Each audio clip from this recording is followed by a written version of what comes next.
تسبیح کے بہت سے فائدے بھی ہیں. اللہ کے ہاں قربت اور فضیلت پانے کا آسان راستہ ہے.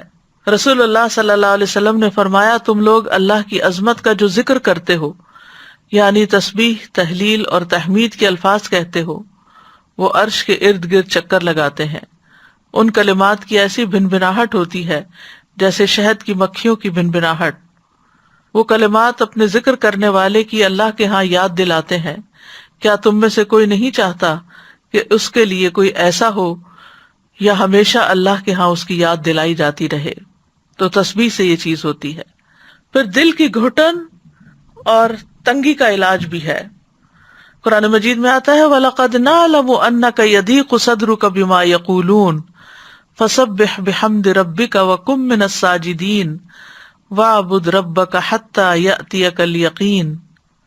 اور بلا شبہ یقیناً ہم جانتے ہیں کہ بے شک تیرا سینہ اس سے تنگ ہوتا ہے جو وہ کہتے ہیں، بس اپنے رب کی حمد کے ساتھ تسبیح کرو اور سجدہ کرنے والوں میں شامل ہو جاؤ اور اپنے رب کی عبادت کرو یہاں تک کہ تیرے پاس یقین آ جائے. پھر اسی طرح پریشانی، ڈر اور خوف دور کرنے کا ذریعہ ہے.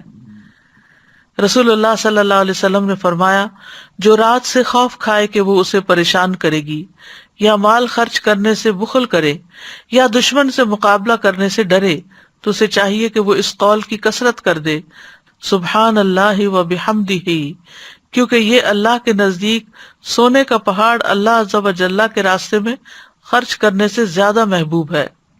اور کس کے پاس سونے کا پہاڑ ہے ہمارے ہاں، لیکن اگر ہم یہ تسبیح پڑھتے ہیں تو انشاءاللہ اتنا بڑا اجر و ثواب ملے گا.